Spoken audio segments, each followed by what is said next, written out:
बिस्मिल्लाहिर्रहमानिर्रहीम second year. आज हम स्टार्ट करेंगे chapter number 13 statistical inference testing of hypothesis.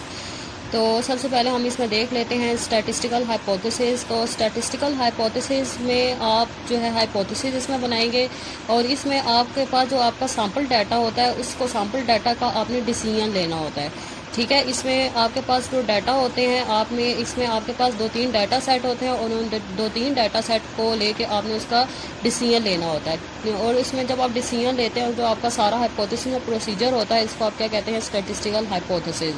फिर हम आ जाते हैं नल हाइपोथेसिस में। तो नल हाइपोथेसिस को आप डिनोट करते हैं एच नॉट से। ठीक है, जो आपका एच नॉट होता है, एच नॉट आपका क्या होता है, नल हाइपोथेसिस। नल हाइपोथेसिस में ये बताते हैं कि जो आपके वेरिएबल्स हैं वो सेम है।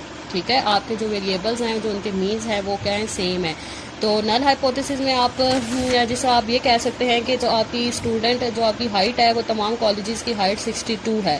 ठीक है, नल हाइपोथेसिस डिसीजन होता है। ठीक है, आप इसमें डिसीजन लेते हैं कि आपने ये डिसीजन लिया कि आपका जो हाइट है स्टूडेंट की वो 62 है। ठीक है, और इसमें आप ये कहते हैं कि जो आपके तमाम वेरिएबल्स हैं वो जो उनका आपस में मीन इफेक्ट है वो सेम है।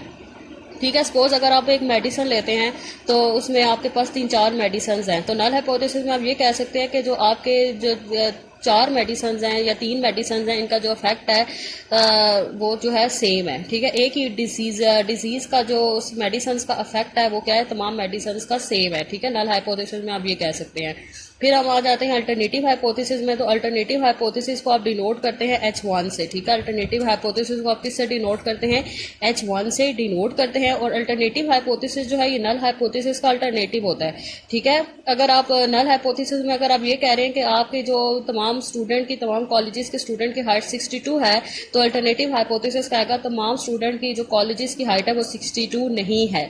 ठीक है, जो अल्टरनेटिव हाइपोथेसिस है वो उसका ऑपोजिट होता है। अगर आप नल हाइपोथेसिस में आप ये कहते हैं कि तमाम आपके जो मेडिसिन का फैक्ट सेम है, तो अल्टरनेटिव हाइपोथेसिस कहेगा कि आपके तमाम मेडिसिन का फैक्ट जो है सेम नहीं है। तो फिर आपने क्या करना होता है, जब आप डिसीजन लेते हैं एंड में जब आप डिसीजन लेंगे, ठीक है, तो उसमें आपने या तो नल हाइपोथेसिस को एक्सेप्ट करना होता है या अल्टरनेटिव हाइपोथेसिस को एक्सेप्ट करना होता है। ठीक है, आपके पास 2 हाइपोथेसिस होते हैं, एक नल हाइपोथेसिस होता है और एक आपके पास अल्टरनेटिव हाइपोथेसिस होता है। ठीक है, या तो आपने एच नॉट को एक्सेप्ट करना होता है या तो फिर आपने H1 को एक्सेप्ट करना होता है। अगर आप एच नॉट को एक्सेप्ट करते हैं तो फिर आपका अल्टरनेटिव हाइपोथेसिस रिजेक्ट हो जाता है। लेकिन अगर जब आप एच नॉट को रिजेक्ट करते हैं तो आपका अल्टरनेटिव हाइपोथेसिस क्या हो जाता है, एक्सेप्ट होता है। ठीक है, ना हाइपोथेसिस जो होते हैं बेसिकली डिसीजन होते हैं, इनमें से आपने किसी एक डिसीजन को एक्सेप्ट करना होता है या एक डिसीजन को आपने इसमें रिजेक्ट करना होता है। फिर हम आ जाते हैं ये जो अब आपकी डेफिनेशन है, ये इंपॉर्टेंट डेफिनेशन है। चैप्टर नंबर 13 और चैप्टर नंबर 12 जो भी आपने पढ़ा था, इनकी डेफिनेशंस मोस्ट इंपॉर्टेंट हैं। इनकी समरी में आपकी जितनी भी डेफिनेशन है ये आपने अच्छे से याद करनी है। पेपर में आपको अक्सर नल हाइपोथेसिस और अल्टरनेटिव हाइपोथेसिस का डिफरेंशिएट आता है, काफ़ी टाइम ये रिपीट हो गया है। तो ये सारी जो है मोस्ट इंपॉर्टेंट डेफिनेशन है, ये आपने बहुत अच्छे से इसको याद करना है। फिर हम आ जाते हैं सिंपल हाइपोथेसिस में। तो सिंपल हाइपोथेसिस में आप क्या करते हैं कि आपके जो पैरामीटर होते हैं इसमें स्पेसिफाइड होते हैं। ठीक है, सिंपल हाइपोथेसिस में तो पैरामीटर स्पेसिफाइड इसमें इस तरह होते हैं कि आपका H naught mu is equal to 62। ठीक है, आपका जो पैरामीटर होता है वो एग्जैक्ट होता है, म्यू इज इक्वल टू 62। ठीक है, तो इसमें पैरामीटर पे स्पेसिफाइड होते हैं, मतलब एग्जैक्ट होते हैं। तो ये क्या होता है, सिंपल हाइपोथेसिस। कंपोजिट हाइपोथेसिस में आपके पैरामीटर जो स्पेसिफाइड नहीं होते, मतलब एग्जैक्ट नहीं होते, तो इसमें आप जिससे ये कह सकते हैं कि H naught mu greater than 62 या H naught mu less than 62। Simple hypothesis में यहाँ पे साइन इक्वल का आता है और कंपोजिट हाइपोथेसिस में साइन ग्रेटर या लेस के साइन आते हैं। ठीक है, ठीक है, सिंपल हाइपोथेसिस में आपका इक्वल का साइन आता है और कंपोजिट हाइपोथेसिस में आपकी ग्रेटर या लेस के साइन होते हैं। सिंपल हाइपोथेसिस में आपके पैरामीटर स्पेसिफाइड होते हैं और कंपोजिट हाइपोथेसिस में आपके पैरामीटर स्पेसिफाइड नहीं होते। फिर आ जाते हैं हम टेस्ट स्टैटिस्टिक्स पे। तो टेस्ट स्टैटिस्टिक्स बेसिकली आपका फार्मूला होता है और इस टेस्ट स्टैटिस्टिक्स की बेस पे आप अपने H नॉट को, अपने हाइपोथेसिस को एक्सेप्ट करते हैं या रिजेक्ट करते हैं। ठीक है क्लास, टेस्ट स्टैटिस्टिक्स जो है ये आपका फार्मूला होता है। टेस्ट स्टैटिस्टिक्स की बेस पे आप अपने नल हाइपोथेसिस को एक्सेप्ट करते हैं या रिजेक्ट करते हैं। ठीक है, उसकी टेस्टिंग करते हैं हाइपोथेसिस की। तो आप सेकंड ईयर में जो आपने टेस्ट स्टैटिस्टिक्स में क्या यूज करते हैं, आप यूज करेंगे जी यूज करेंगे, टी यूज करेंगे और काई स्क्वायर। काई स्क्वायर आप पढ़ चुके हैं। ठीक है, काई स्क्वायर आपने एसोसिएशन वाले चैप्टर में पढ़ा था। तो आप इस चैप्टर में आप पढ़ेंगे जी और टी पढ़ेंगे। फिर हम आ जाते हैं एक्सेप्टेंस रीजन में। एक्सेप्टेंस रीजन को मैं AR से भी आप रिप्रेजेंट करवा सकते हैं। तो एक्सेप्टेंस रीजन जो है ये आपका एरिया होता है, ठीक है, कर्व होता है। तो जो कर्व के जो एंड वाले जो आपके सपोज अगर आप ये कर्व देखें, ठीक है, तो एक्सेप्टेंस रीजन में आपने ये बताना होता है कि आपका जो एच नॉट है किस रीजन में लाई कर रहा है। अगर आपका एच नॉट एक्सेप्टेंस रीजन में लाई करता है तो आपका आप कह देते हैं कि आपका एच नॉट एक्सेप्ट कर रहा है। अगर आपका एच नॉट रिजेक्शन रीजन में लाई करता है तो आप ये फिर कहेंगे कि आपका एच नॉट क्या कर रहा है, रिजेक्ट कर रहा है, ठीक है। अगर आप इस कर्व को देखें, ये आपका क्या है, ये कर्व है, ठीक है। तो अब आपकी ये जो 1.64 है और ये -1.64 है, ठीक है, -1.64। तो इसमें अब आप क्या कहते हैं कि जो आपका ये 1.64 है और ये -1.64 है, ठीक है, ये आपकी टेबुलेटेड वैल्यूज हैं जो आप टेबल से देखते हैं, ठीक है। तो अब आपका ये जो रीजन है और ये जो रीजन है ये रिजेक्शन रीजन है, और लेकिन जो ये इन दोनों के मिड में जो जब आपकी जी की कैलकुलेटेड वैल्यू लाई करेगी तो इस रीजन को आप क्या कहते हैं, एक्सेप्टेंस रीजन कहते हैं, ठीक है। जब आपका टेस्ट स्टैटिस्टिक्स, ठीक है, जी कैलकुलेटेड क्या होता है, टेस्ट स्टैटिस्टिक्स, ठीक है, जो आपकी ये जी कैलकुलेटेड को आप क्या कहते हैं, टेस्ट स्टैटिस्टिक्स। जब आपका टेस्ट स्टैटिस्टिक्स जब आपका इस रीजन में लाई करेगा तो इस रीजन को एक्सेप्टेंस रीजन कहते हैं, और जब आपका टेस्ट स्टैटिस्टिक्स एक्सेप्टेंस रीजन में लाई करेगा तो आपका एच नॉट क्या हो जाएगा, एक्सेप्ट हो जाएगा, ठीक है। जब आपका एक्सेप्टेंस रीजन कौन सा होता है, -1.64 और 1.64 के दरमियान वाला एरिया जो होता है ये क्या होता है, एक्सेप्टेंस रीजन होता है, ठीक है। अब हम आ जाते हैं रिजेक्शन रीजन में।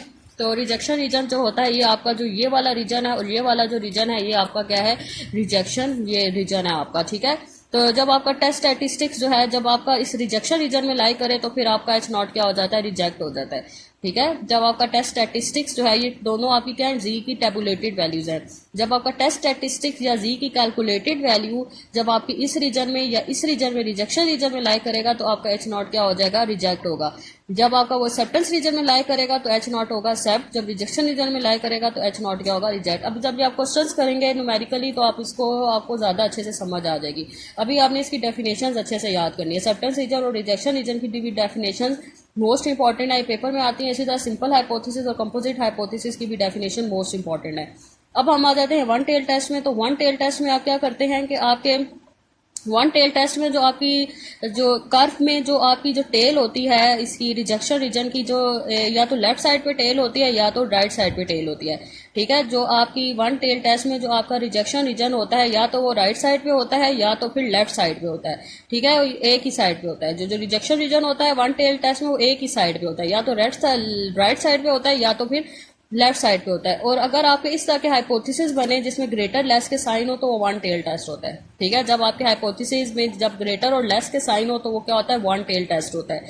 जब आपका अगर H1 में ग्रेटर का साइन आए तो फिर आपका कर्व इस तरह का बनता है, ठीक है। जब आपका H1 में क्या हो, ग्रेटर का साइन हो तो फिर आपका कर्व इस तरह का बनेगा। इस पॉइंट को आप कहते हैं प्लस जी अल्फा, और ये आपका जो है रीजन कौन सा है, रिजेक्शन रीजन, और ये आपका क्या रीजन, एक्सेप्टेंस रीजन। और जब आपका H1 में लेस का साइन आएगा तो फिर आपका कर्व इस तरह का बनेगा, यहाँ पे बनेगा माइनस जी अल्फा, ये आपका रिजेक्शन रीजन है और ये आपका क्या रीजन है, एक्सेप्टेंस रीजन है, ठीक है। वन टेल टेस्ट में जो आपका रिजेक्शन रीजन होता है वो एक ही पॉइंट पे होता है, या तो राइट साइड पे होता है, राइट टेल पे होता है, या तो लेफ्ट टेल, इसको टेल कहते हैं, ठीक है। ये जी नॉर्मल कर्व की ये टेल है, ठीक है, ये टेल्स है। या तो रिजेक्शन रीजन राइट टेल पे होता है या तो फिर लेफ्ट टेल पे होता है। फिर हम आ जाते हैं टू टेल टेस्ट में। तो टू टेल टेस्ट में जो आपका रिजेक्शन रीजन होता है वो दोनों टेल्स में होता है, ठीक है, राइट साइड पे भी होता है, लेफ्ट साइड पे भी होता है। तो इसको हम क्या कहते हैं, टू टेल टेस्ट। और टू टेल टेस्ट का हाइपोथेसिस जो होता है वो इक्वल और नॉट इक्वल होता है, ठीक है। जब भी आपका हाइपोथेसिस इक्वल और नॉट इक्वल हो तो वो टू टेल टेस्ट होता है, और जब भी आपके हाइपोथेसिस में ग्रेटर या लेस के साइन हो तो वो क्या होता है, वन टेल टेस्ट। और टू टेल टेस्ट का कर्व इस तरह का होता है। इस पॉइंट को कहते हैं 1.96, मतलब ये होता है प्लस जी अल्फा बाई 2, ठीक है। जब वन टेल होता है तो वन टेल होता है प्लस जी अल्फा या माइनस जी अल्फा। लेकिन जब टू टेल टेस्ट होता है तो टू टेल टेस्ट को इस पॉइंट को आप कहते हैं प्लस जी अल्फा बाई 2 और इसको आप कहते हैं माइनस जी अल्फा बाई 2, ठीक है। और ये प्लस जी अल्फा बाई 2 ये आप कहाँ से देखेंगे, टेबल से ये वैल्यू देखेंगे, ठीक है। ये आगे मैं आपको बताऊंगी। ये आपका रिजेक्शन रीजन है दोनों, और ये वाला रीजन आपका कौन सा है, एक्सेप्टेंस रीजन है। सो टू टेल टेस्ट में आपका रिजेक्शन रीजन जो होते हैं वो दोनों पॉइंट्स पे होते हैं, राइट साइड पे भी होता है, राइट टेल पे भी होता है और लेफ्ट टेल पे भी होता है। फिर हम आ जाते हैं टाइप 1 एरर में। तो टाइप 1 एरर जो है इसमें आप क्या करते हैं, आपका एच नॉट ट्रू होता है, उसके बावजूद आप उसको रिजेक्ट कर रहे होते हैं। तो इस तरह के हाइपोथेसिस को आप क्या कहते हैं, टाइप 1 एरर, और इसको हम अल्फा से भी रिप्रेजेंट करते हैं, और इसके अलावा इसको हम सिग्निफिकेंस लेवल भी कहते हैं। फिर हम आ जाते हैं टाइप 2 एरर। टाइप 2 एरर में आप अपने नल हाइपोथेसिस को एक्सेप्ट कर रहे होते हैं जबकि वो गलत होता है, इसको हम क्या कहते हैं, टाइप 2 एरर, और ये बीटा से रिप्रेजेंट होता है। फिर हम आ जाते हैं level of significance. Level of significance में वही है कि आप अपने इसमें नल हाइपोथेसिस को रिजेक्ट कर रहे होते हैं, ठीक है, नल हाइपोथेसिस को रिजेक्ट कर रहे होते हैं हालांकि वो ट्रू होता है, तो इसको हम क्या कहते हैं, लेवल ऑफ सिग्निफिकेंस। इसको हम अल्फा से रिप्रेजेंट करते हैं। इसमें जो आप लेवल ऑफ सिग्निफिकेंस ज़्यादा जो मोस्टली मैक्सिमम यूज़ करते हैं 1% या 5% यूज़ करते हैं। अच्छा, जो आपका रिजेक्शन रीजन है उसको हम क्रिटिकल रीजन भी कहते हैं, ठीक है, रिजेक्शन रीजन को आप क्रिटिकल रीजन भी कहते हैं, या तो क्रिटिकल रीजन कहते हैं, रिजेक्शन रीजन कहते हैं, ये इसकी एक ही मतलब है इसका। फिर हम आ जाते हैं टेस्ट ऑफ सिग्निफिकेंस। तो टेस्ट ऑफ सिग्निफिकेंस में भी ये जो आपका सारा प्रोसीजर होता है जिसमें आप अपने हाइपोथेसिस बनाते हैं, फिर अपने हाइपोथेसिस को एक्सेप्ट और रिजेक्ट करते हैं, तो सारे प्रोसीजर को इसको क्या कहते हैं, मेथड को आप टेस्ट ऑफ सिग्निफिकेंस कहते हैं। अब हम आ जाते हैं हाइपोथेसिस टेस्टिंग। मतलब आपने हाइपोथेसिस टेस्टिंग के जो स्टेप्स हैं वो स्टेप्स कौन से हैं, टोटल 6 स्टेप्स होते हैं और आपने हर क्वेश्चन में ये 6 स्टेप्स को अप्लाई करना है, ठीक है, ये 6 स्टेप्स को आपने अच्छे से समझना है और हर क्वेश्चन में आपने इन 6 स्टेप्स को अप्लाई करना है। सबसे पहला स्टेप होता है हाइपोथेसिस बनाना। ये आपका इसके डिस्ट्रीब्यूशन में आपने पढ़ा था, हाइपोथेसिस बनाना, आपको आइडिया होगा कि हाइपोथेसिस कैसे बनाने हैं। तो फर्स्ट स्टेप होता है हाइपोथेसिस बनाना। तो इसमें हाइपोथेसिस या तो आपके इस तरह के बनते हैं, H naught mu equal to mu naught, H1 mu naught equal to mu naught. ये आपका होता है टू टेल टेस्ट, ठीक है, इस तरह के हाइपोथेसिस को क्या कहते हैं, टू टेल टेस्ट, जिसमें इक्वल और नॉट इक्वल हो। या तो फिर आपका इस तरह का भी हाइपोथेसिस बन सकता है, H naught mu greater than mu naught. जब आपका H नॉट ग्रेटर होगा तो H1 क्या होगा, लेस होगा। और या तो इस तरह का भी हाइपोथेसिस बन सकता है, या तो फिर इस तरह का भी हाइपोथेसिस बन सकता है, H naught mu less than और इक्वल टू म्यू नॉट और H1 greater than mu naught. जब आपका यहाँ पे लेस होगा तो यहाँ पे क्या होगा, ग्रेटर होगा, ठीक है। जब आप ग्रेटर देन इक्वल टू होगा तो यहाँ क्या होगा, लेस। जब यहाँ पे लेस देन और इक्वल टू होगा तो H1 क्या होगा, ग्रेटर होगा। इन दोनों हाइपोथेसिस ये आपके वन टेल टेस्ट होते हैं। इक्वल और नॉट इक्वल वाला टू टेल टेस्ट होता है और ग्रेटर और लेस वाले हाइपोथेसिस क्या होते हैं, वन टेल टेस्ट होता है। सेकंड स्टेप में आप क्या लिखते हैं, अल्फा को मेंशन करते हैं। The significance level is at alpha is equal to 0.05 या 0.01, ठीक है। आपको क्वेश्चन में वैसे मेंशन होता है अल्फा, लेकिन अगर आपको क्वेश्चन में मेंशन नहीं होता फिर आप हमेशा 0.05 लेते हैं, ठीक है। आपको अल्फा क्वेश्चन में मेंशन होता है, अगर आपको क्वेश्चन में अल्फा मेंशन नहीं है तो फिर आप 0.05 लेंगे। Third step test statistics. Test statistics आपका फार्मूला होता है, ठीक है। तो टेस्ट स्टैटिस्टिक्स में फार्मूला लिखते हैं, the test statistics is Z की calculated value is equal to X bar minus mu sigma by under root N, ठीक है। Fourth step calculation. अब जो जी की कैलकुलेटेड जो वैल्यू होगी इसको आप फाइंड करेंगे, टेस्ट स्टैटिस्टिक्स को सॉल्व करेंगे। ये आपकी जो होती है जी की कैलकुलेटेड वैल्यू होती है। फिर फिफ्थ स्टेप में आप क्रिटिकल रीजन निकालेंगे। सपोज अगर आपका अल्फा 0.05 है तो 0.05 से आप वैल्यू जो है आपकी टेबुलेटेड वैल्यू जो फिर आप इसको फाइंड करेंगे, ठीक है। मैं आपको ये भी बताऊंगी कि आपका जो क्रिटिकल वैल्यू वाला आपका टेबल नहीं है, जो क्रिटिकल वैल्यू वाला टेबल है वहीं से ये आप वैल्यूज ये नोट करते हैं। अगर आपका H1 ग्रेड नॉट इक्वल है, अगर आपका H1 क्या है, नॉट इक्वल है, तो फिर आप क्या यूज करते हैं, फिर आप क्रिटिकल रीजन में यूज करेंगे plus minus Z alpha by 2 is equal to plus minus 1.96।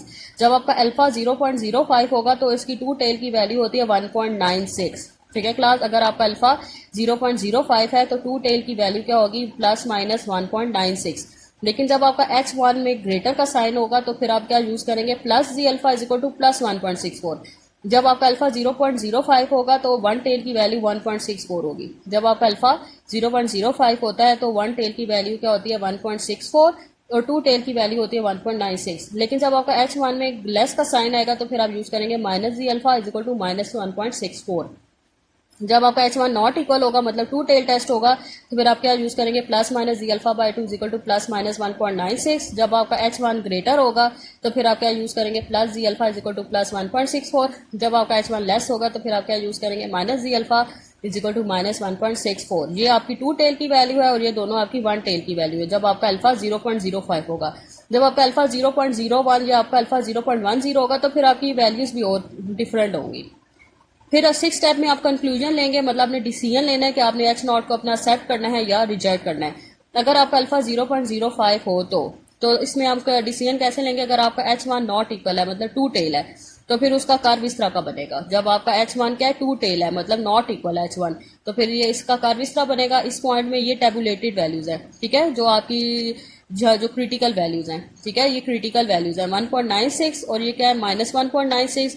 ये रीजन आपका रिजेक्शन रीजन है और ये रीजन आपका क्या एक्सेप्टेंस रीजन है। अब आपने ये देखना है कि आपकी जो जी की कैलकुलेटेड वैल्यू है वो एक्सेप्टेंस रीजन में लाई कर रही है या रिजेक्शन रीजन में लाई कर रही है। अगर वो एक्सेप्टेंस रीजन में लाई करती है तो आपका H नॉट एक्सेप्ट होगा, अगर रिजेक्शन रीजन में लाई करती है तो आपका H नॉट क्या होगा, रिजेक्ट होगा। फिर H1 अगर आपका ग्रेटर है तो ग्रेटर का कर्व इस तरह का बनेगा, यहाँ पे आएगा 1.64 क्योंकि ये 1.96 ये टू टेल की वैल्यू है और ये H1 जो ग्रेटर है ये वन टेल की वैल्यू 1.64। ये रीजन आपका क्या है, रिजेक्शन रीजन, और ये आपका सारा रीजन क्या है, एक्सेप्टेंस रीजन। तो आपने ये देखना है कि आपकी जी की कैलकुलेटेड वैल्यू एक्सेप्टेंस रीजन में लाई कर रही है या रिजेक्शन रीजन में लाई कर रही है। अगर एक्सेप्टेंस रीजन में लाई करेगी तो H0 एक्सेप्ट होगा, रिजेक्शन रीजन में लाई करेगी तो H0 आपका रिजेक्ट होगा। अगर आपका H1 में ग्रेटर का साइन है, लेस का साइन है, तो फिर आपका कर्व इस तरह का बनेगा।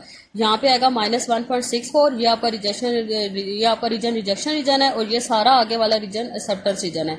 तो इसमें भी आपने यही देखना है कि आपकी सी की कैलकुलेटेड वैल्यू एक्सेप्टेंस रीजन में लाई करती है या रिजेक्शन रीजन में लाई करती है। तो फिर उसी तरीके से आप अपना डिसीजन लेंगे। या तो ये कर्व वाला मेथड है, या तो आप इस तरीके से भी करते हैं। अगर आपकी जी की कैलकुलेटेड वैल्यू ये जो है, ये दोनों के ये आपकी टेबुलेटेड वैल्यूज है, ठीक है, और ये वाली यहाँ से आपकी क्या आएगी, कैलकुलेटेड वैल्यू। तो अगर आपकी जी की कैलकुलेटेड वैल्यू लेस होगी जी की टेबुलेटेड से तो H0 एक्सेप्ट होगा। अगर जी की कैलकुलेटेड वैल्यू ग्रेटर होगी टेबुलेटेड से तो H0 रिजेक्ट होगा, ठीक है। लेकिन ये इसमें थोड़ा सा कंफ्यूजन हो सकता है, क्योंकि इसमें नेगेटिव और नेगेटिव साइन से थोड़े से रिजल्ट्स इसमें से गलत आ सकते हैं। तो बेहतर यही है कि आप कर्व को ड्रॉ करके चेक करें। लेकिन अगर आप इस तरीके से करते हैं तो जब आपके आंसर्स में नेगेटिव साइंस आएंगे, ठीक है, या इसमें भी नेगेटिव होता है और आपका टेस्ट स्टैटिस्टिक्स में भी नेगेटिव साइंस आएंगे, तो नेगेटिव साइंस को हटा के चेक करना है। तो H0 अगर इस तरीके से आपने कंपैरिजन से जब आपने चेक करना है तो नेगेटिव साइंस को हटा के चेक करना है, ठीक है क्लास। जब आप इस कंपैरिजन से करेंगे तो नेगेटिव साइन को हटा के चेक करना है। अगर आप नेगेटिव साइन के साथ चेक करेंगे तो फिर आपके रिजल्ट्स इसमें गलत आ सकते हैं। तो बेहतर ये है कि आप इस मेथड को अच्छे से समझ लें, ग्राफिकली तरीके को अच्छे से समझ लें। तो फिर एंड पे आपने ये इस तरह की स्टेटमेंट लिखनी है, डिसीजन लेना है। अगर सपोज आपका H0 रिजेक्ट होता है तो फिर आप ये लिखेंगे, our calculated value does not fall in acceptance region so we reject H0 accept H1, कि आप H0 को रिजेक्ट करें और H1 को एक्सेप्ट करें। और ये स्टेटमेंट कब लिखनी है, जब आपका H0 रिजेक्ट होगा, और ये स्टेटमेंट कब लिखनी है, जब आपका H0 एक्सेप्ट होगा। Our calculated value fall in acceptance region so we accept H0 and reject H1, ठीक है। ये स्टेटमेंट आपने एक्सेप्टेंस जब आपका H0 एक्सेप्ट होगा तब लिखनी है, और ये स्टेटमेंट कब लिखनी है, जब आपका H0 रिजेक्ट होगा। यहाँ पे मैंने कुछ वैल्यूज आपको लिख दी हैं। अगर आपका अल्फा 0.1 है तो फिर आपकी 2 टेल की वैल्यू 1.645 होगी और 1 टेल की वैल्यू 1.2 होगी। जब आपका अल्फा 0.05 होगा तो 2 टेल की वैल्यू 1.96 होगी और 1 टेल की वैल्यू 1.645 होगी। जब आपका अल्फा 0.01 होगा तो 2 टेल की वैल्यू है 2.58 और 1 टेल की वैल्यू है 2.33। ये आप जो क्रिटिकल आपका टेबल है आप वहां से भी इसको देख सकते हैं। उसके बाद अब हम आ जाते हैं मेन टॉपिक पे कि आपने कौन सा टॉपिक पढ़ना है। सबसे पहले आप टॉपिक पढ़ेंगे testing of hypothesis for population mean when sigma is non large sample. जैसे हमने कॉन्फिडेंस इंटरवल में सारी चीजें पढ़ी थी, उसमें आपने कॉन्फिडेंस इंटरवल पढ़ा था। अब वही सारी चीजें हैं, अब आप टेस्टिंग ऑफ हाइपोथेसिस पढ़ेंगे और वही सारे टॉपिक्स हैं। तो सबसे पहले testing of hypothesis for population mean when sigma is non large sample and greater than 30। तो सबसे पहले हम टेस्टिंग ऑफ हाइपोथेसिस देख रहे थे, लार्ज सैंपल मतलब जी डिस्ट्रीब्यूशन के लिए, और उसमें सिग्मा नोन होगा और एन क्या होगा, ग्रेटर देन 30। तो फर्स्ट स्टेप आपका हाइपोथेसिस बनेगा, या तो आप इसका 2 टेल का हाइपोथेसिस बन सकते हैं या इसमें आपके 1 टेल के भी हाइपोथेसिस बन सकते हैं। सेकंड स्टेप अल्फा, और जब आपका सिग्मा नोन होगा तो आपकी जी कैलकुलेटेड वैल्यू का ये वाला फार्मूला होगा, x bar minus mu divided by sigma bye √10। ये फार्मूला कब है, जब आपका सिग्मा नोन होगा और लार्ज सैंपल होगा। फोर्थ स्टेप में आपने जी की कैलकुलेटेड वैल्यू फाइंड करनी है। फिफ्थ स्टेप में वही क्रिटिकल रीजन, अगर आपका अल्फा 0.05 है तो आप जिस अभी मैंने आपको सारा पीछे बताया सारा ये वही तरीका है। और सिक्स स्टेप में आपने कंक्लूजन आपने फाइंड करना है कि आपने अपना H0 को एक्सेप्ट करना है या रिजेक्ट करना है। अभी जो मैंने आपको पीछे फिफ्थ और सिक्स स्टेप समझाए थे सेम वही मेथड है इसमें। और सेकंड इसमें टॉपिक आप पढ़ेंगे testing of hypothesis for population mean when sigma is unknown large sample और n greater than 30। Sigma known पहले आपने देखा, अब सिग्मा अननोन, ठीक है। जब सिग्मा आपका अननोन होगा लार्ज सैंपल होगा तो इसमें क्या वही सेम वही स्टेप पे हाइपोथेसिस बनेंगे। अल्फा होगा आपका थर्ड स्टेप टेस्ट स्टैटिस्टिक्स। अब इसमें टेस्ट स्टैटिस्टिक्स का ये फार्मूला होगा, x bar minus mu capital S by √10। जब सिग्मा नोन होगा तो सिग्मा की नोटेशन लगाएंगे, जब सिग्मा अननोन होगा तो फिर कैपिटल एस की नोटेशन लगाएंगे, ठीक है। और फोर्थ स्टेप में आपने इसकी कैलकुलेटेड वैल्यू को फाइंड करना है। फिफ्थ स्टेप वही क्रिटिकल रीजन जो भी मैंने आपको बताया, और सिक्स स्टेप आपका जो आपने कंक्लूजन लेना है, ठीक है। ये सारे वही स्टेप्स हैं। तो अब आपका यही आज का होमवर्क है कि अभी जो मैंने आपको सारी थ्योरी समझाई है और जो टॉपिक समझाए इनको आपने अच्छे से याद करनी है। समरी की डेफिनेशन, बेशक समरी से डेफिनेशन, समरी की सारी डेफिनेशन याद करनी है, ठीक है। याद आपका होमवर्क है, ठीक है। इस सारी थ्योरी को आपने रजिस्टर में उतारना है, जो भी मैंने आज आपको लेक्चर पढ़ाया सारी थ्योरी को रजिस्टर में उतारें और इन सारी डेफिनेशन याद करें। आज की समरी की सारी डेफिनेशन याद करें, बेशक यहाँ से याद कर लें जो मैंने लिखवाई है, या बेशक आप समरी से याद करें जैसे आपको ईजी लगता है। सारी समरी की डेफिनेशन याद करें और जो भी मैंने आज का लेक्चर आपको लिखवाया ये सारा रजिस्टर पर उतारें, इसको समझें। अगर कुछ चीज़ समझ नहीं आ रही मुझसे पूछ लें, इन स्टेप्स को अच्छे से समझ लें, ठीक है। फिर आगे हम ताकि न्यूमेरिकल करेंगे तो आप लोगों को आसानी हो, ठीक है। तो कोशिश करें आप जो question number long question number 1 और 2 है ये करने की कोशिश करें। तो लॉन्ग क्वेश्चन नंबर 1 और 2 अभी मैंने आपको जो मेथड बताया इसी मेथड की बेस पे आप लॉन्ग क्वेश्चन नंबर 1 और 2 इसको करने की कोशिश करें और ये मुझे चेक करवाएं। Long question number 1 and long question number 2 ये करके मुझे चेक करवाएं। देखते हैं कि आपको कितनी समझ आई है आज इस हाइपोथेसिस में, ठीक है। अगर कुछ समझ नहीं आती फिर भी तो मुझसे पूछ लें। अल्लाह हाफिज़।